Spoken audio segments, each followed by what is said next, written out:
So I've taken the time to drop this.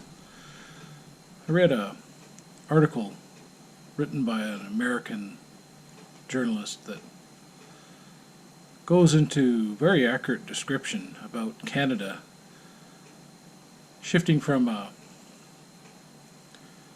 socialist country to totalitarian, and the reasons, all of the events that have happened in the last 30, 40 years that illustrate this shift, this guy lists. And there's no doubt, I would like to point out a few things that he may have missed, this writer. In 2013 there was a flood in High River, Alberta, and it was declared a state of emergency, and the city government,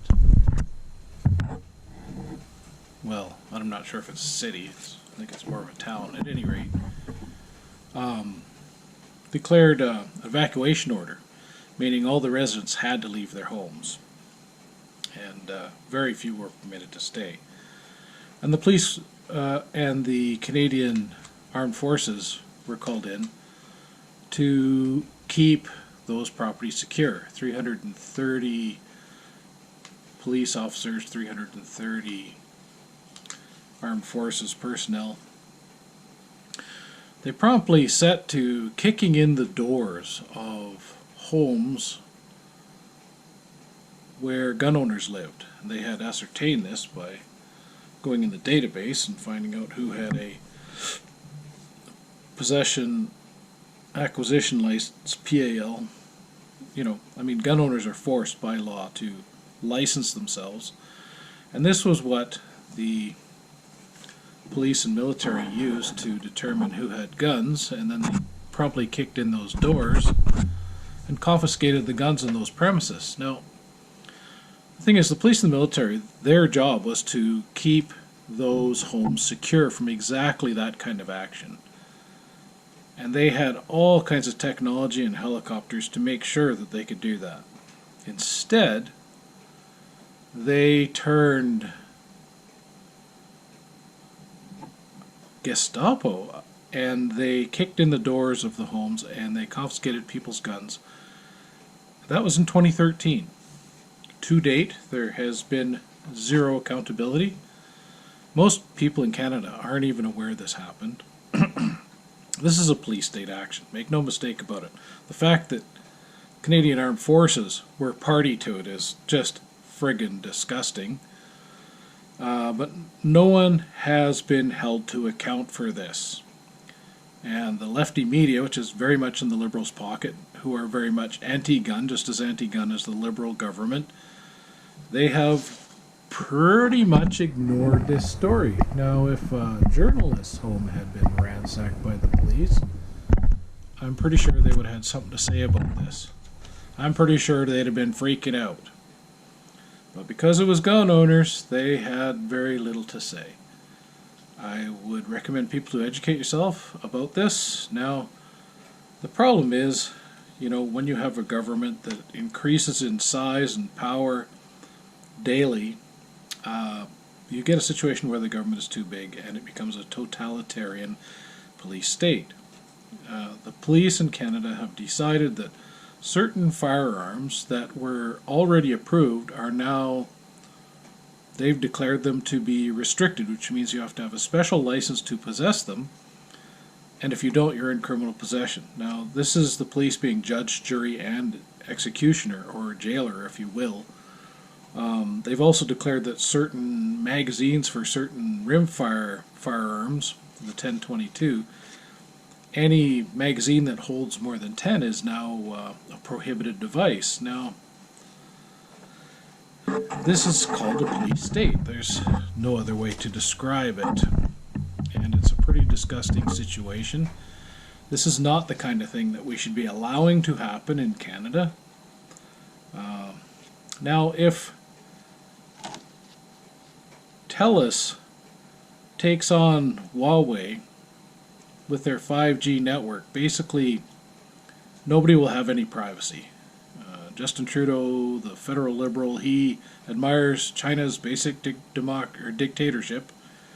They're communists, and nobody has any privacy there. They have a thing called social credit system, and you should see how disgusting that is.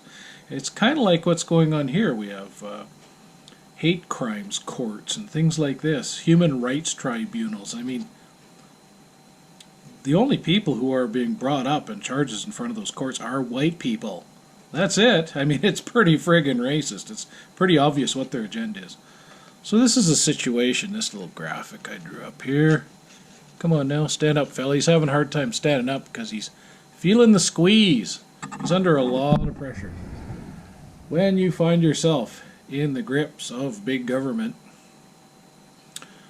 well, you'll notice I drew it in purple because you'd be turning purple, and the guy's sweating it pretty hard because guess what? It's stressful living under a communist dictatorship where everything you do is illegal, but they look the other way when real criminals are breaking the law. For example, you know, they want to come up with even more gun laws. They're trying to say that, oh, that they can't take the license away from gun owners when they are experiencing mental health issues. This is complete nonsense. All of the mechanisms exist when a person gets dementia or whatever for any reason. The doctor, there's you know, like, they want to take people's guns away. They used to say, oh no, we're not going to do that. You people are being ridiculous. And now they have no problem saying that's what they want to do. And they want to do a buyback. They want to do the same shit that New Zealand has done. Yeah, welcome to the police state. My little buddy there, he's waving in the wind. You notice the hand is yellow, the great big oversized bloated jaundice hand of government squeezing the average Joe citizen. They get your money, they take your money from you with things like the carbon tax, and they take away your freedoms and your rights, and they silence your voice by calling you a racist or a bigot or a homophobe or an Islamophobe. It seems to be endless, and this shit doesn't end well. I mean, come on, people, do a little bit of history research. Communism does not end well. It always ends in genocide. The body count is extreme.